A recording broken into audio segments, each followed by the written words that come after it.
আপনি যে কোনো সময় চাইছেন যে কোনো জিনিস করে ফেলবেন, কেমন করে হয় ভাই?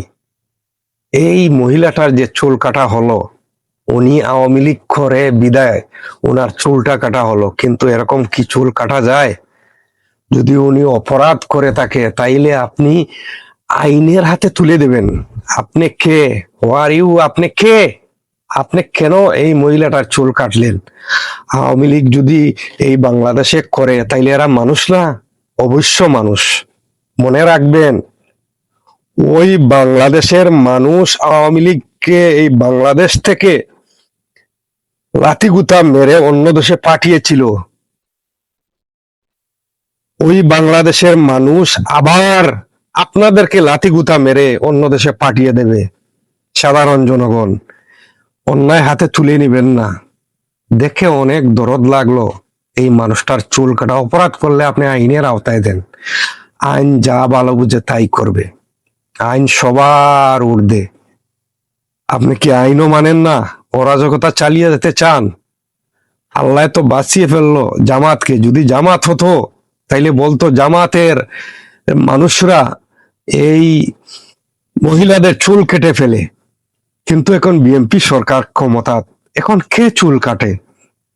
কে অরাজকতা সৃষ্টি করে?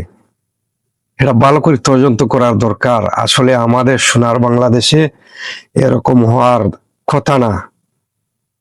আপনারা কেউ দলের প্রাণের আবেগে, দলের স্বার্থে কেউ এমন কাজ করবেন না যাতে আপনার জীবন নিয়ে, আপনার ফ্যামিলি নিয়ে আপনি চিন্তিত থাকেন। এই দেশের মানুষ আওয়ামী লীগকেও পাঠিয়েছিল, আপনাকেও পাঠাতে 1 মিনিট সময় লাগবে না। এই দেশের মানুষ সবাই বিচার জানে।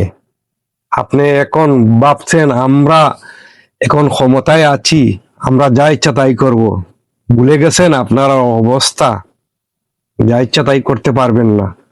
দেশের জনগণ যেন একবার আপনার দিকে মুখ ফিরিয়ে নেয়, আপনার কাছ থেকে মুখ ফিরিয়ে নেয়, আপনারা বাঁচার পথ থাকবে না।